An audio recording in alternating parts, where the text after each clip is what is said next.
revealed by many false prophets, by many unkind teachers, unenlightened preachers. So, if you want to be happy, worship the God revealed by Jesus. Kasi meron nga worshipful, pero ang sinasamba hindi yung uri at anyo ng Panginoon ng ating Diyos sa langit na ipinakikilala ng Panginoong Jesus. Kaya ang pagsamba tuloy nagiging oppressive, nagiging restrictive, at nagiging dahilan ng marami pang mga lungkot at takot. Bakit yung imahe ng Ama na ipinapakilala ni Jesus ang dapat nating sambahin at makilala? Because Jesus is the true and faithful image of God. Walang iba nahihigit kay Jesus bilang pinakamalinaw na imahen, pagpapakilala ng Ama sa langit. Colossians 1:15, si Kristo ang larawan ng Diyos na di nakikita. Ang Diyos ay di nakikita. Sa Old Testament, pag nakita mo ang Diyos, mamamatay ka. Pero ipinakita ni Jesus, nakikita na tuloy ang Diyos sa pamamagitan ni Jesus. A distorted image of God was presented by the Pharisees. And it continues to be presented by many teachers and preachers, a distorted image of God. Kaya pinagbabawal ng Diyos ang paggawa ng mga Diyos-Diyosan. Hindi lang ito mga rebultong kahoy o bato. Ito yung mga rebultong nasa loob ng isip ng tao. Yung kinakatahan ng isip natin na itsura, karakter ng Diyos na mali naman. So maraming imahen, hindi lang yung physical na pinanggigigilan ng mga Bible-based Christians. May mga imahen na nasa loob ng utak, doon nakaukit, na ang Diyos ay malupit, ang Diyos ay galit, ang Diyos ay ganito, ang Diyos ay nakakatakot, na mga imahen na itinuwid ng Diyos sa pagpapakilala niya sa kanyang sarili sa pamamagitan ni Jesus. Jeremiah 5:31, doon sa mga natuturo ng mga baluktot na aral tungkol sa Diyos, pawang kasinungalingan ang pahayag ng mga propeta. Ang kanilang utos ang sinusunod ng mga pare. So nakikita niyo sa buhatan ng prophet at ng priests sa Israel. Sinasabi ni Jeremiah, kabalbalan ang itinuturo ng mga propeta, kaya kabalbalan din ang sinusunod at ipinasusunod naman ng mga pare sa mga tao. Kaya ipinadala si Jesus para ituwid ang mga kabalbalan na yan. Isaiah 29:13, sasabihin naman ni Yahweh, sa salita lamang malapit sa akin ang mga taong ito, at sa bibig lamang nila ako ay ginagalang. Subalit, inalayo nila sa akin ang kanilang puso, at ayon lamang sa utos ng tao ang kanilang paglilingkod. Si Yahweh ang nagsasabi. Yung mga religious activities sa mga tao na yan, di ko yan gusto. Kasi, imbento lang nila ang pinagmumula ng mga kautosan na yan. Nakaka-oppress, nakakapagpalungkot, nakakabawas ng ligaya ng buhay, therefore, presenting or misrepresenting God. Mark 7:8, sabi ni Jesus, sa mga religious people of His time, binabaliwala ninyo ang utos ng Diyos at ang sinusunod ninyo yung mga tradisyon ng tao.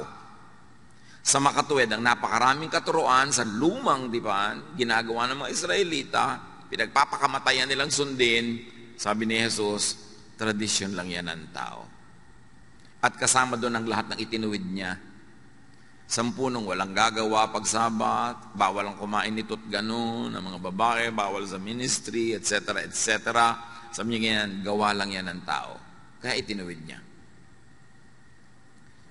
Worshipping God as presented, as represented by Jesus, gives salvation, acceptance, not rejection, peace, not trouble, rest, which all amount to happiness. Pag sumamba ka sa Diyos, Diyos na ipinakikilala ni Jesus, ang bunga sa buhay mo noon, happiness. Gaan, hindi bigat. Laya, hindi tanikala, hindi kulungan. But worshiping the distorted image of God, misrepresented by many religious teachings, gives judgment, stress, and fatigue. Kaya marami mga tao habang nagiging mas religyoso, mas napapagod, mas sumasama ang ugali, mas lumulungkot, mas nagigilty. Pagka ang inuna mo ay mga kautusan, mga tradisyon, mga conservatism, hindi ka liligaya. Galatians 3:10-11. Ang lahat ng nagtitiwala sa pagsunod sa kautusan ay nasa ilalim ng isang sumpa. So, sunod ka ng sunod sa kautusan dahil doon ka naghahanap ng ligaya, doon ka naghahanap ng kaligtasan. Sabi ganoon, daig mo pa ang isinumpa, daig mo pa ang nakulam, daig mo pa ang nagkaroon ng parusang buhat-buhat mo. Sapagkat nasusulat, sumpain ang hindi sumusunod sa lahat ng nakasulat sa aklat ng kautusan. So pagka ikaw ay nagpailalim sa kautusan, dapat sundin mo lahat. Kasi pag meron kang hindi nasunod, sinusumpa ka. Pero may choice ka na hindi magpailalim sa kautusan, kundi magpailalim sa pag-ibig ng Ama na ipinakilala sa pamamagitan ni Jesus. So pumipili ka, law or grace? Grace or works? Righteousness that is achieved by your own deed or righteousness that is received free from God through Jesus? Pag pinili mo ang kautusan, para kay sinumpa. At pag nagpapailalim, nang iilalim ka ng mga tao sa kautusan, dinadala mo sila sa kautusan, isinusumpa mo sila. Kasi binibigyan mo sila ng mga bagay na di naman nila kayang sundin, magigilty lang sila. Makokondemn lang sila. Ngayon, pag pinaghalo mo si Jesus at ang kautusan, kabaitan ng Diyos at lupit ng law, yung sumpa at yung blessing, lito ka. Kaya may mga araw na masaya ka, may araw na hindi, may araw na tahimik ka, may araw na magulo ka. Lito ka kasi pinaghalo mo yung dalawang di dapat paghaluin. Verse 11. Malinaw na walang taong pinawawalang sala sa paningin ng Diyos sa pamamagitan ng kautusan. So pag sinikap mong sukatin ng iyong sarili, timbangin ang iyong sarili sa kautusan, lagi kang bagsak. Sayang ang religion. Walang dinalang kapayapaan, kaguluhan lang. Matthew 23:2 and 4, sabi mismo ni Jesus, ang mga tagapagturo ng kautusan at ang mga pariseo, ang kinikilalang tagapagpaliwanag ng kautusan ni Moses. Nagpapataw sila ng mabibigat na pasanin sa mga tao, ngunit ni daliri ay ayaw nilang igalaw upang tumulong sa pagpasan ng mga iyon. Pag sumunod ka daw sa mga pariseo at yung mga modern versions nila today, kasi sinasabi nila, tagasunod sila, tagapagpaliwanag ng utos ni Moses, dinadaganan kanila ng ubot ng bigat na dalahin at hindi kanila tutulungan sa paghihirap mo. In fact, dadagdagan nila yun ng pag-uusig at paghuhusga tuwing kulang ka. Lagi ka namang kulang. So, lagi kang pagod. So, be happy. Worship God as represented. As presented by Jesus. Anong Diyos ba yung ipinakilala ni Jesus? Ba't siya ipinadala? Para ituwid ang mali, itama ang liko, liwanagan ang madilim. Ipakilala ang Ama sa tamang paraan. Napakahalagang makilala ang Ama sa pamamagitan ng anak. Because He is the image of the invisible God. So stay happy. Keep worshiping. Pwede ka naman magdasal sa bahay eh. Pwede ka naman magbasa ng Biblia sa bahay. Pero bakit pa magpapagod ka, tatawid ng ulan o alikabok, init o lamig? Because there is happiness in corporate worship. Pagka mga anak ng Diyos ay nagsasama-sama para magpuri, magpasalamat, bumababa ang luwalhati ng Diyos in a very special way. So defend and protect your worship from the thief. May magnanakaw eh. Ninanakaw yung worship. In fact, dumating ka na nga sa worship place, hindi ka pa rin maka-worship kasi nainis ka, nanakawan ka na naman. Kasi naghanap ka ng mali, nanakawan ka na naman.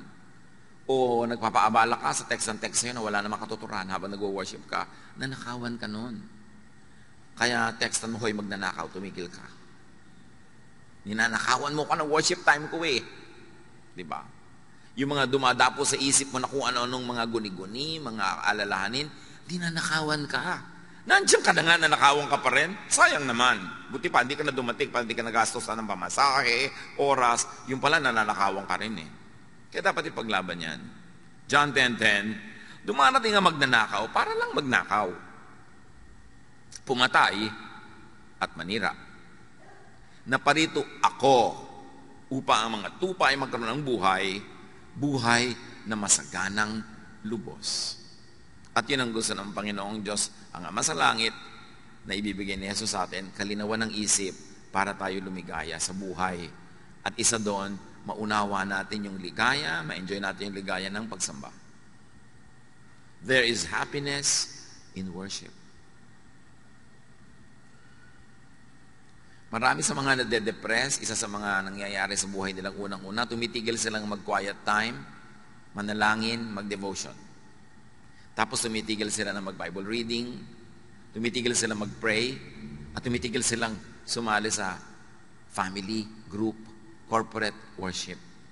Kaya palala ng palala. Psalm 89:15, mapalad ang taong sayo'y sumasamba. Sa pagsamba nila inaawitan ka, at sa pag-ibig mo'y namumuhay sila. Kaya yung mga taong laging ayoko pong sumali ng choir, ayoko pong mag-Sunday school teacher, ayoko magkaroon ng ministry kasi madalas hindi ako nakaka-attend. Lalo kang sumali.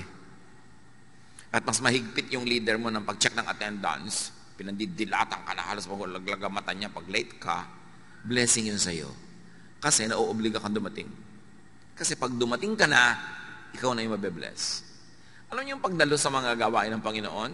Yung minsan tinatamad ka, ayaw mo, meron kang negative feeling, habang papunta ka pa lang yun, kasi dinajablo ka eh. Pero pag nandun ka na, ang totoo nun, nagpapasalamat ka na, ay salamat, dumating na ako. At pag pauwi ka na, nagpapasalamat ka, salamat, ipinaglabang ko to, kasi meron talaga ako na pala.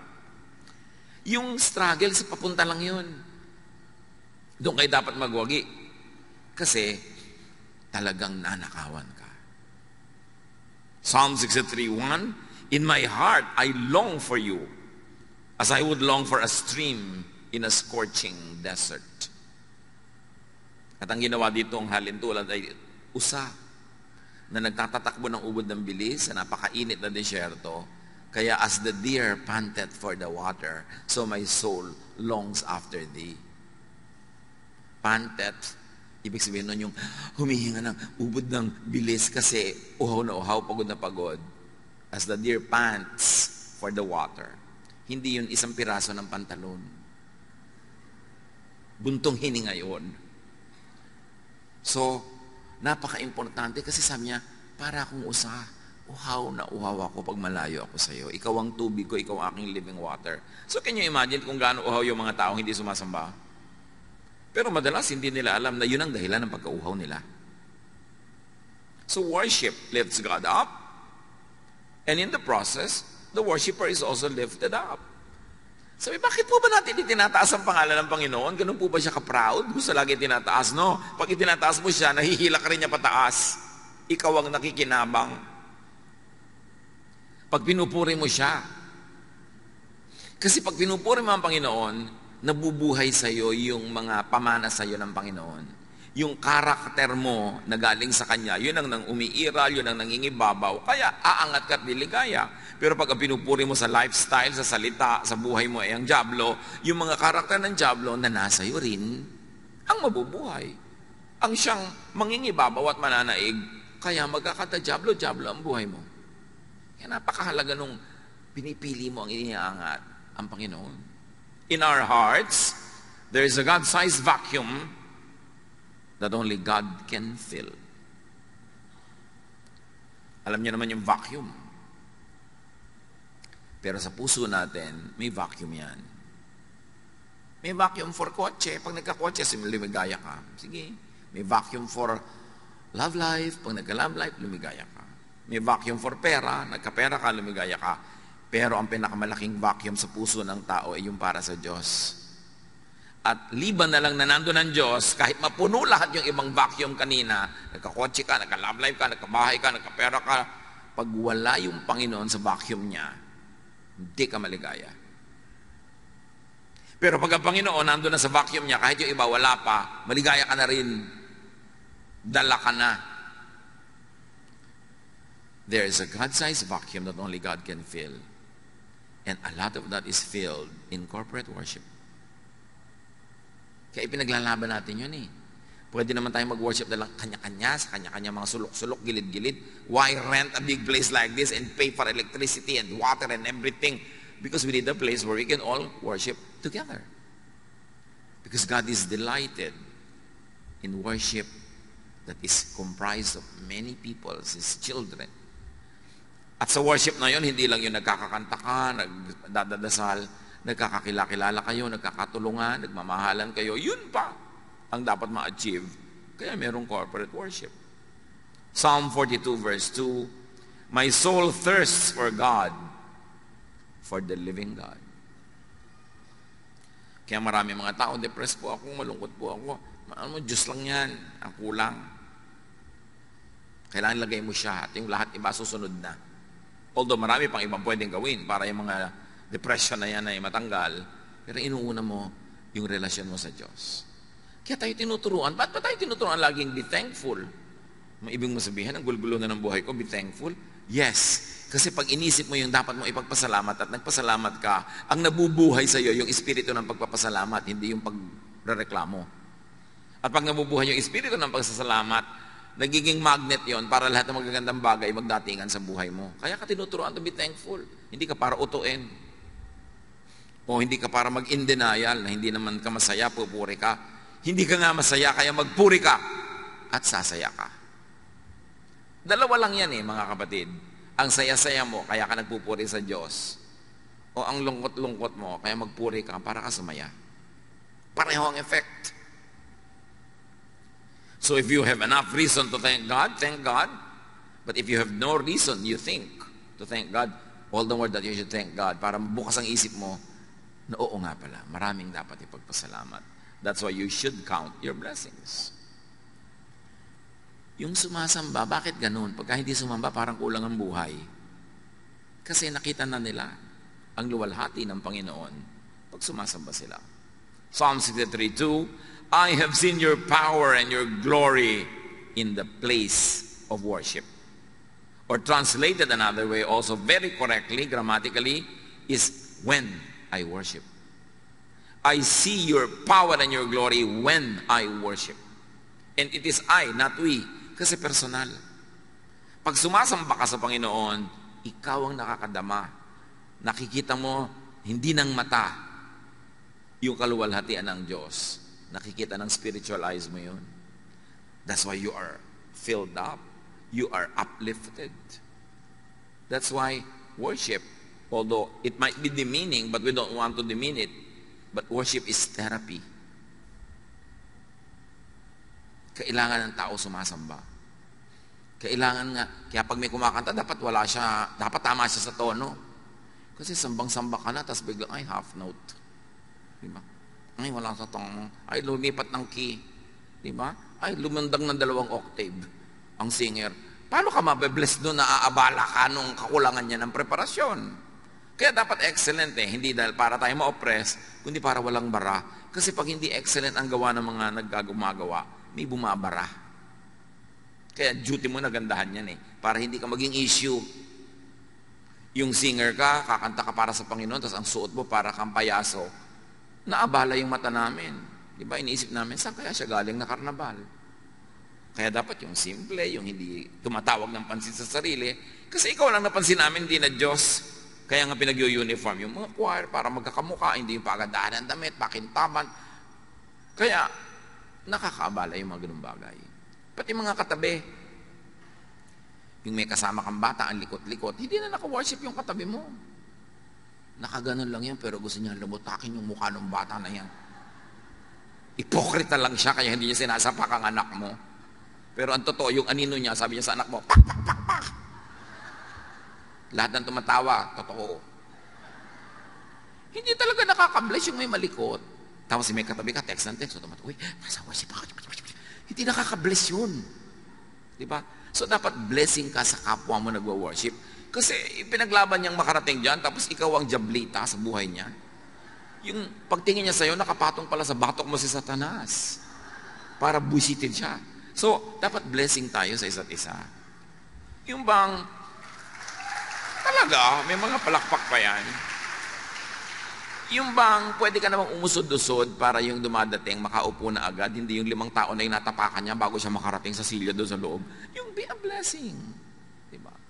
Kailan isip, paano kaya ako magiging hindi abala sa kapwa ko sumasamba? Nagko-concentrate siya, dadaan ako, mamaya na lang.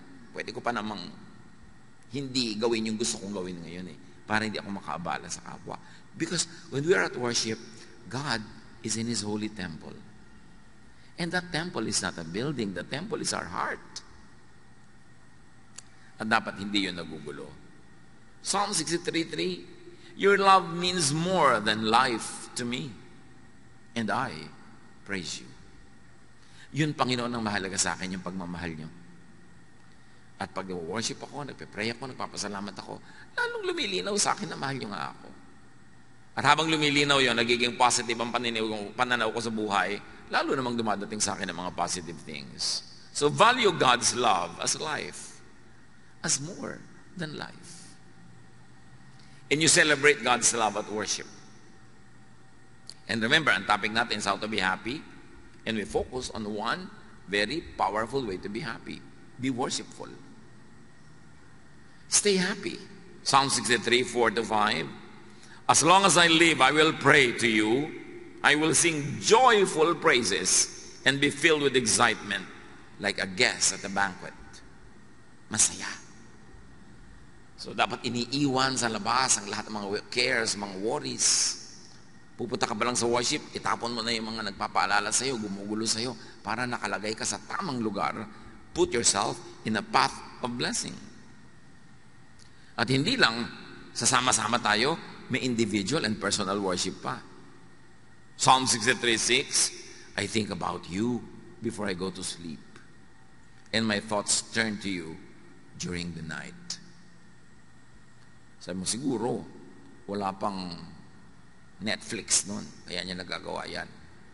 Kaya may Netflix, kaya wala. Kaya may YouTube, kaya wala. Dapat i-reserve niyo sa Panginoon ang last 30 minutes of your waking hours. Kung matutulog ka ng 9:30, dapat 9 o'clock, wala nang ibang bagay, sa Panginoon ka na nakikipag-usap, nakikipagniig. Huwag mong punuin ang lahat ng oras mo ng lahat ng pagod, panood, isip, text, computer, kasi walang natitira sa Diyos. Sabi niya, I think about you before I go to sleep. Can you imagine that? Kung ganong lalim at sarap ng tulog ang mangyayaring bunga niyan, my thoughts turn to you during the night. So think of God before going to sleep, and think of God in your sleep. Kasi ang natutulog lang naman katawan, yung isip gising pa, nananaginip pa nga yun, di ba? Kung ano pa pinag-iisip ng isip. At kung kayo merong problemang hindi nyo alam ang solusyon, may tanong na hindi nyo alam ang sagot, may pasya kayo na hindi nyo mapagpasyahan, bago kayo matulog, sabi nyo, Lord, ibigay nyo po sa akin habang tulog ako para pagising ko nandun na. It works. But you have to think of God before you go to sleep. You have to dedicate your sleep to God. Psalm 63, 7-8. You have helped me, and I sing happy songs in the shadow of your wings. I stay close to you, and your powerful arm supports me. Deep happiness, joy is in dwelling in the house of the Lord. And that house is not always a physical house. Most importantly, it is your mind. Make your mind, make your thought the habitation of the divine. Gawin natin ang ating isip na tahanan ng Diyos, hindi tahanan ng kung sino-sino. Joy is in being in a state of spiritual oneness with God and God's family. Kaya nagtuturo ng forgiveness. Kaya nagtuturo ng helping one another para may love. At pag may love, may iba pang napuproduce na happiness para sa bawat isang participant in the production of that love. Pag may minamahal ka, may pinapatawad ka, may nare-release na blessing sa kanya at sa iyo at sa lahat ng nakapaligid sa inyo. And that blessing is more than the sum total of everything you do. Nagpatawad ka ng isa, nagpatawad siya ng isa, ang blessing nyo, 10. Namumultiply. Tuwing nagpapatawad ka, merong bangko sa langit na biglang bumubukas at nakaka-withdraw ka ng happiness. Kaya ka tinuturuan magpatawad. Hindi para ka ipaapi. Lugi naman po ako pag nagpatawad ako. O sige, huwag kang magpatawad. Tingnan natin kung hindi mas marami kang lugi. Yun lang may galit kang kinikim-kim, lugi ka na nun eh. Ang laking kalugihan yun. Dapat mabuksan ng maraming tao yung pinto ng pagpapala ng Diyos eh. At ang mga susi niyan, pagpapatawad, pagmamahal, pagtutulungan, pagpupuri, pasalamat. Yan ang nagbubukas ng susi ng pinto ng kaligayahan. Hindi yan itinuro ng walang dahilan. So, maganda kung naintindihan mo, tapos sinusunod mo, pero kung hindi mo maintindihan, at ang tagal mo na hindi maintindihan, sundin mo na lang. At habang sumusunod ka, baka doon mo palang maintindihan. Because while at worship, at hindi lang yun yung formal program ng worship, yung paggawa ng mga bagay na nakakalugod sa Diyos, worship yun. Artist ka, gumagawa ka ng magandang piece of art, worship yun. Singer ka, kumakanta ka, worship yun. At walang secular o holy songs, lahat ng songs sa Diyos. Ang mahalaga yung content. Pinupuri mo ba ang Diyos? Kahit pinupuri mo ang bulaklak na sampagita, pinupuri mo na ng Diyos noon kasi siya ang gumawa ng sampagita. May mga churches bawal kumanta ng secular song. Ano ba yung secular song? Sino umimbento ng kahulugan ng secular? Walang secular. Because the earth is the Lord's and everything in it. Lahat sa Diyos. Ang mahalaga, paano mo ginagamit yon? Nakakaluwalhati ba sa Diyos? O hindi? Pwede po ba kami kumanta sa worship ng sampagita flower? Pwede, basta ipaliwanag mong sa pagpuri mo sa sampagita, ang pinupuri mo ay nag-create ng sampagita. Aamoy-amoy ka pa din, papasalamat ka sa Panginoon sa scent ng sampagita. Kaya lang baka naman mamaya yung kanta mo na to ko sa talong, okra, bahay kubo na yun. So, why not? Pero huwag naman laging puro ganun dahil hindi naman malinaw lagi yung mensahe nun eh. Pero why not? For variety. Basta God glorifying. Napakahalaga na makita mo na you can worship God through anything and everything you do. O ikaw ay nanay, wala kayong kabudget-budget, ang ulam nyo lang kamatis at saka tuyo. Basta mo nalang ibinato kaldo sa kaprasong plastic na plato yung kamatis at tuyo. Pwede mo nang arrange na maganda, hiniwa-hiwa mo yung kamatis, korting smiley pa. Worship yon. You're worshiping God by glorifying Him na kahit kamatis at tuyo yon. Ang ganda ng presentation because God is God of beauty. And then liligaya ka pag ganun. Psalm 23:6. Surely your goodness and love will follow me all the days of my life, and I will dwell in the house of the Lord forever. Again, it's not a physical house. Pag yung goodness mo, yung love mo, nakikita sa buhay ko at ginagawa ko araw-araw, daig ko pa ang nasa templo araw-araw. Because my life and my lifestyle becomes your temple. Therefore, with anything and everything I do, I worship.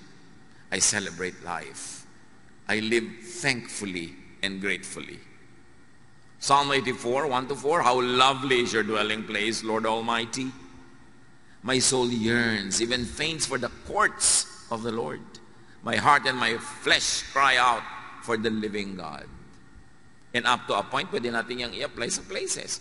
Gusto ko pong mapunta sa bulwagan ng Panginoon. Nakaka-worship ako, may fellowship pa, masaya, nakakagaan. At yung bulwagan na ay pwede rin nasa puso mo lamang. Even the sparrow has found a home, and the swallow a nest for herself, where she may have her young, a place near your altar. Lord Almighty, my King, and my God. So kahit daw mga ibon-ibon, natutuwa na pumunta sa mga templo, di ba? Yung mga places of worship, lalo matataas, tinitira ng mga ibon.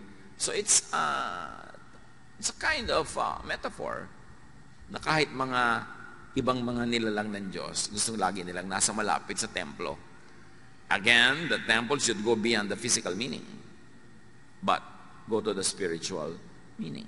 That I like to be near you, to behold your beauty, to sing of you, about you, and to you. Blessed are those who dwell in your house. They are ever praising you. So happiness Actually, it's really emotion.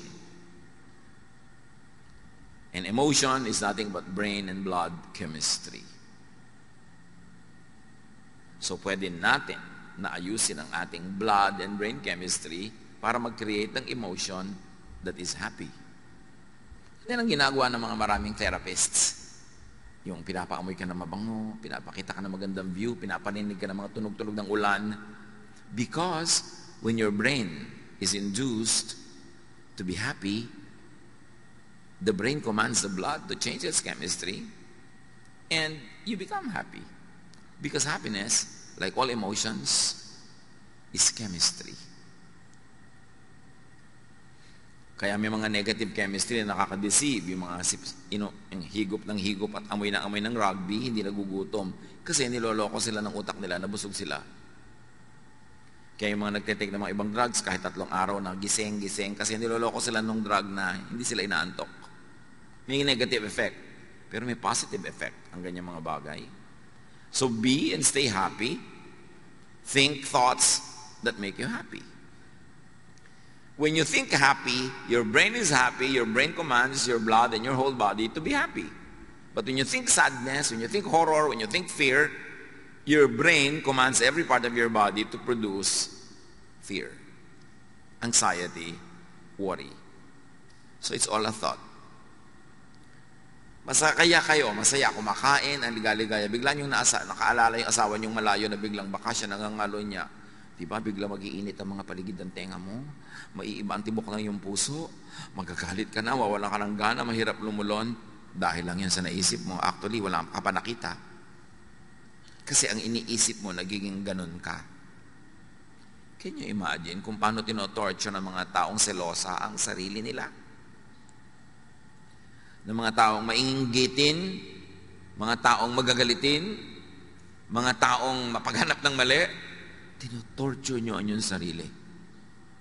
Kasi kung anong isipin ninyo, yun ang iuutos ng utak nyo sa lahat ng bahagi ng iyong katawan na sundin. That's why you can think yourself into happiness. You can think yourself into sadness. That's why it's very, very important to be in command of your mind, of your brain. If you think happy thoughts, you'll be happy. Kaya sabi sa Philippians 4:8, what is praiseworthy, think of it. Yeah. Whatever is pure, whatever is godly, whatever is beautiful, whatever is praiseworthy, think about such things. May nagpadala sa'yo ng pagkain, hindi masarap, iisipin mo pa, iniinis niya ako. Pinapadala niya ako ng matabang na sinigang. So ano mangyayari sa'yo? Di negative ka, lulungkot ka, magagalit ka. Pero inisip mo, wow, kahit walang lasa, at least naalala ako. Gawin ko ng fertilizer. Oh, di ang saya mo, nasa pag-iisip mo lang yan eh. You are what you think. You are how you think. So, can you imagine when you are angry or jealous or discontented, nilalason mo ang iyong katawan. Kasi lahat ng negative thoughts, nagre-release ng toxins in your blood. So, nilalason mo ang iyong sarili. Kaya tayo inuutosang, magpatawad ka na. Kalimutan mo na yan. Hindi ko pumalimutan. O sige, talaga namang may brain ka kasi, so hindi mo malimutan kasi may memory ka. Pero magpatawad ka na rin. I cannot forget po. Sige, forget the forgetting. Just forgive. Think of God. Yan ang pampasaya. Pero kung iniisip mo, Diyos ko, malapit na yata second coming. Judgment day na, end of the world. Di negative na naman ang naisip mo. Huwag mo pag-iisipin yan. Problema yan ng Diyos. Sabi nga ni Jesus, ako nga hindi ko alam kung kailan. Buti ka pa, alam mo. Diba? Nadaig mo pa ako, alam mo yung date. Tapos pag hindi nangyari, may mga kung ano-ano kang palusot. Ay, may blah blah blah blah. Ang isa lang ang ibig sabihin, mali ang prediction mo. And if what a prophet says does not come to pass, he is a false prophet. Ang dami na. Naglagay ng mga petsa, oras, so hindi natuloy. Kasi marami pa kayong kasalanan, binibigyan pa kayo ng God ng second chance. Palusot. Mga palusot yung mga nagbibigay ng mga date, tapos hindi naman natutuloy. Huwag yung iniisip yan. The idea of and about God should be happy, not sad. Restful, not burdensome. Assuring and peaceful, not fearsome. It should be loving and forgiving. Not hateful, not vindictive, and definitely not judgmental. Huwag kayong kakampi sa isang political party, sa isang bansa, sa isang lahi, sa isang relihiyon. Kahit malupit sila sa iba, in the name of God, bola yon. God will not want you to have any part in any violence, unkindness, in anything that robs people of happiness or dignity. Tapos done in the name of God. Dapat matalino na tayo by now. Minamanipulate tayo ng mga ganyan. So, you want to be happy, think of the God presented and represented by Jesus. And then, do activities that make you happy. May mga iniisip, may mga ginagawa. Physical. Kasi happy feelings create happy activities. Di ba pag happy ka, yung feeling mo, gumagawa ka ng happy activity. Halimbawa, ang saya mo, magluluto ka ng special para sa pamilya mo. Pero kung wala kang happy feelings, walang happy activities, baligtarin mo. Wala kang happy feelings, gumawa ka ng happy activities na magke-create ng happy feelings. It works both sides of the equation. Happy feelings can create happy events, but happy activities can create the happy feeling. So kung wala ka ng happy feeling, gumawa ka ng happy activity, that's under your control. You can do that. And then, maiiba, mare-reverse, sasaya ka at ang iba. You cannot always control what you could do, your physical situation, but you can direct your thought. Si Paul and Silas, sa paggawa ng mabuti, sa pamamalitan ng tungkol kay Jesus, nakulong. Di lang nakakulong, dinala pa sa malalim na dungeon, di lang yon, itinali pa ng mga kadena at bakal ang kanilang mga paa at kamay sa pader. Hindi ka makakamot, biruin mo yun, hirap nun. Pag may kumate, tinuka ka ng lamok, whatever, nauuhaw ka, gusto mo punta sa toilet, di mo magawa. Dapat magreklamo ka na sa Diyos, Lord, I serve you. Bakit ako nandito? But Paul and Silas sang hymns. Because you can choose. Whatever it is that you are going through, you can choose to complain or to be thankful, to be negative or to be positive. And because they were very, very positive, and they sang hymns, and they lifted God up, and all the other prisoners were blessed through their singing, and they forgot their own sorrows and their own complaints, God sent an earthquake that shook the very foundations of the place. Dahil sa pagpuri. Induce desired thoughts and emotions in your brain. Kumbinsihin mo yung isip mo, akayin mo yung isip mo na magpakasaya at aakayin niya ang lahat ng bahagi ng iyong katawan na sumunod. Romans 12:2, be changed by the renewing of your mind. And if I may extend that, change your situation outside of you by changing the thoughts inside your mind. Because it is the thought that is the habitation of God. And it is through thought that the power of God can be made real in our lives. Yan ang dapat natin i-develop, yung mas transcendental, yung mas invisible aspects of the faith, which is really mental discipline. Create happiness in your heart and your mind. At pwede ka nun, either masaya ka, so kumakanta ka, or malungkot ka, kumanta ka para ka sumaya. Pero huwag naman ang kakantahin mo yung tuwing lulubog ang araw. May umabot pa sa inyo sa kanta na yan. Nakakalungkot ang mga kanta, nalulungkot ka na nga. Dapat ibahin mo, baliktarin mo. So let and make sensations of sound. Alam niyo, lahat ng buhay may tunog. Yung tinetest ka dito ng takbo ng ugat sa iyong leeg, pag pinakinggan mo yung machine, gumaganyan-ganyan, yung pala hindi mo nadidinig, pero through a machine, dinig. Because lahat ng life may sound. Kaya, punuin mo ng sound ang buhay mo, music, para ka sumaya.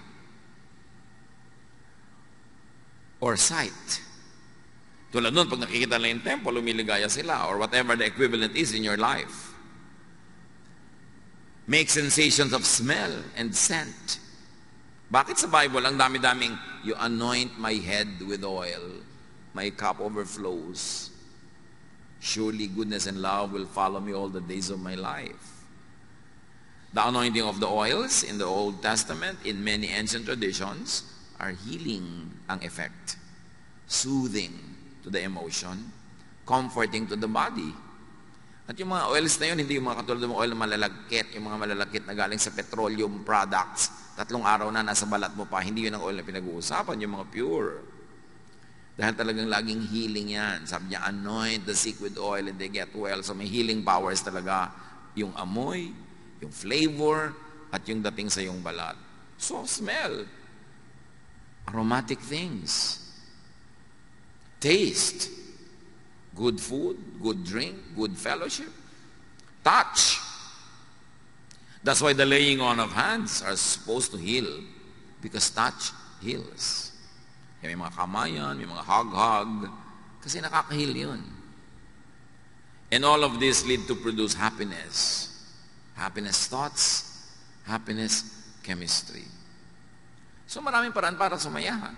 Iniisip mo, o gumagawa ka ng activities na nagpapasaya, o isinasubject mo ang sarili mo sa senses through which happiness, joy, pleasure can pass.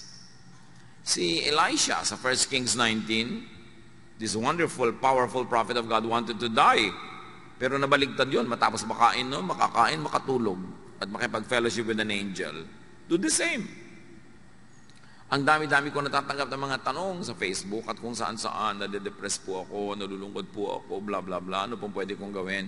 Well, change your body chemistry, uminom ka ng masarap, kumain ka ng masarap, matulog ka, kung pagod ka, kung sobrang tulog na, gumising ka, get out of your bed and be active, fellowship with people, do something enjoyable, pag hindi naman nilayasan kanyang lungkot na yan eh. Di ba? Resist the devil and he will flee from you. You don't have to fight the devil. You just have to resist. So may spirit of sadness, resist it. How do you resist it? Not by entertaining it. Nalulungkot ka na nga, magkukulong ka pa sa kwarto, di na solo ka ng diablo. Nalulungkot ka na nga, ayaw mo pang kumain, nade-depress ka na, ayaw mo pang gumalaw, lalo kang malulungkot. Dapat baguhin mo ang situation mo. Now in life, you can be the recipient of happiness, meaning you're naturally happy because there are things that make you happy. Or if you are not a naturally happy person, then be the producer of happiness. Umimbento ka ng kaligayahan. At through lahat ng pinag-usapan natin mula kanina pa, na kung gusto nyo, uulitin ko lahat. Pero hindi naman, natatandaan nyo naman eh. Diba? Make yourself happy. Think of God. Change your thoughts. Use physical things to make you happy. Senses, smell, sight. Create and produce happiness with directed thought. If you don't direct your thoughts, the devil will. That's why you have to control your thoughts. Direct your thoughts. Create and produce happiness with activity. Kaya malaking therapy yung may ministry, lalo kung committed ka talaga, kahit na tinatamad ka, medyo mabigat ang pakiramdam mo, dadating ka pa rin, ang ending sumaya ka. Na iba ang takbo ng iyong buhay. Create happiness with sensations, with aroma, with taste. Anoint with oils. Very important yun. Makikita mo yung ministry ng mga ganong bagay. 1 Corinthians 9:27. Subalit pinahihirapan ko ang aking katawan at sinusupil ko upang sa gayo hindi ko ako maalis sa paligsahan pagkatapos kong mangaral sa iba. Now, bago kayo maghampas-hampas sa sarili at magpahirap, ang tinutukoy lang naman ni Pablo dito, nag-i-exercise ako ng self-control para yung goal ko mangyari. Yung katawan ko, tinatamad na bumangon. Ibabangon ko yan kasi ang tagal ko na nakahiga eh. Yung katawan ko gustong maging mapagsarili lamang pero lungkot naman ang bunga. Well, pipilitin ko ang katawan ko na makisalamuha, makipagkapwa dahil baka yun ang nawawalang element sa aking buhay. Philippians 4:13, ang lahat ng ito ay magagawa ko dahil sa lakas na kaloob sa akin ni Kristo. Sabi natin kanina pat paulit-ulit, worship the God presented and represented by Jesus. What is the image of God and the image of heaven that Jesus presents? The image of heaven, the paradigm or symbolism of life that Jesus presents is a happy one. Kaya kung minsan, I'm very uncomfortable with yung image ni Jesus na lagi nasa krus. Para namang ilang oras lang naman siyang nasa krus, tapos forever ayaw mo nang alisin doon, nakapako na. If ever there are images in religious statuary that's very uplifting, it is the risen Christ. Ang lungkot-lungkot naman ng imahe ng crucifix eh. Tapos nasa ospital ka, nag-aagaw buhay ka na, yung pa ang nakita mo pagdilat mo, nasa heaven na ba ako? Diba? Bakit kailangan yun? Kailangan malungkot? Sasandali lang naman yung nangyari. We appreciate the meaning of the cross, but do not trap Jesus in the cross. He was there only for a few hours. Ang image na ipinapakita sa atin ni Jesus tungkol sa kalangitan, sa paghahari ng Diyos, ay makikita sa kanyang hilig magpakain. Pinakamadalas at pinakamadramatic ang mga pagpapakain ng Panginoon sa mga tao. Like, Jesus fed the 5,000 miraculously with 5 loaves and 2 fish. And then the lasting image of Jesus that we keep repeating is the Lord's Supper, eating, drinking. And the Lord was accused of eating with sinners. He was called a glutton and a drunkard. The first miracle was to produce wine at a wedding in Cana. And the parable, the symbol of heaven, symbolized by the wedding banquet, is that anyone and everyone is invited. This is all about food. This is all about sharing a fellowship. This is all about the table. This is enjoyment. This is happiness. This is the message of God through Jesus. Enjoyment, happiness. By being together, by sharing, by eating together. We do not see episodes of Jesus eating alone. He was always feeding people. After the resurrection, his disciples went fishing. Pagbalik nila sa shore, nagba-barbecue na si Jesus. May mga sinugba na ng mga fish. Nagpapakain siya. Tapos sabi pa niya, the risen Christ enters a room through the wall and says, may makakain ba dito? You know why eating lagi? Because when people eat, they sit together. And when they sit together, they chat, they laugh, they share life, they share problems. Somebody has a problem, somebody offers a solution. It's a fellowship. This is the heaven that Jesus presents. That's why the examples of heaven is always a banquet. You lead me to your banqueting table. Your banner over me is love. Laging ganun. Lagi siya nagpapakain. And in the Gospels, in case you haven't noticed yet, Jesus prefers eating more than fasting. Kaya siya sinabihan, sabi ng mga religious people, bakit ang amo nyo hindi kayo nagpa-fast? Hindi katulad ni John. At para na lang walang maraming usapan, sabi ni Jesus, nandito pa ako, so feasting muna, walang fasting. Pero wala naman siya inutos sa kanyang mga disciples na mag-fast kayo lagi. Tapos sasali ka sa mga simbahan na lagi nagpa-fast, mukha ka tuloy bungo. Ibig mo sabihin, nilikha ng Diyos siya sikmura mo para gutumin. Paminsan-minsan, may fasting. It could be healthy. It could be helpful. But it was never glorified by Jesus. In case you forgot that Jesus is the model, He is the image of the invisible God, and His image of heaven is a banqueting table. In fact, napatunayan na ng science sa yung mga sobrang nagda-diet, nade-depress. Kasi nade-deprive. Yung kakain, binibilang yung calorie, may computer siya, at binibilang-bilang niya bawat okra, bawat ito. Paano ka liligaya kumain nun? Yung papakainin mo sa, ay naku, diet ako. Ihampas mo kaya sa itong plato, no? Inihanda ko ito para sa'yo, tapos para ka nakakita ng lason. Allergic na allergic ka sa pagkain, kaya ka depressed, kaya ka malungkot, kaya ka nangangayayat. Hindi yan ang gusto sa'yo ng Panginoon. Kaya yung symbol niya lagi is feasting. The Lord's Supper, sineselebrate pa natin. Hindi Lord's Supper as in F-A. P. So nakita natin na kaisa-isang beses na ipinakita si Jesus na nag-fast dahil lang kasi walang pagkain sa desert. Di ba? Pag-ahod niya doon sa baptism, dinala na siya ng Espiritu, wala naman siyang baon. Hindi naman niya sinabing, mag-fast ako ng 40 days. Nagkataon na inaabot ng 40 days, wala naman siyang baon. Pero hindi naman niya sinadya. Kasi yung iba ginagaya si Jesus, nagpapas ng 40 days, pag na-hospital, Lord, why po? Sumusunod naman ako sa iyo. Sino may sabi sa iyo, gayahin mo ako? Wala lang akong baon nun.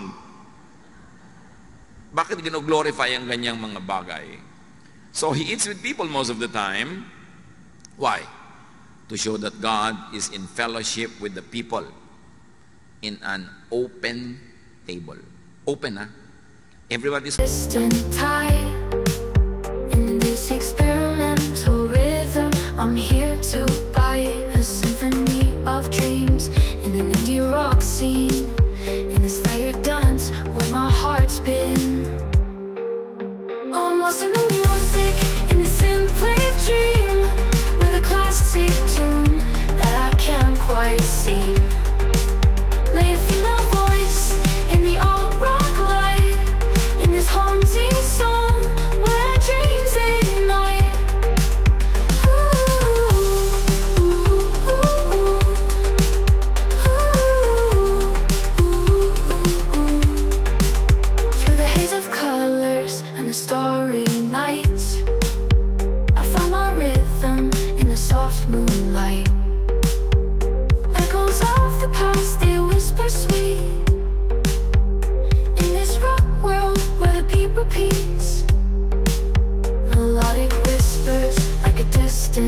quite seen.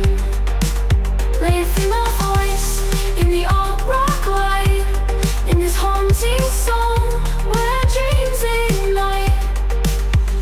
Feel the heart of the night where the guitars play. I found my rhythm in the soft moonlight way. A sweet surrender to the rock beat, in this haunting moment where my heart skips a beat. Oh, I'm lost in the music, in the symphony of dream, where the classic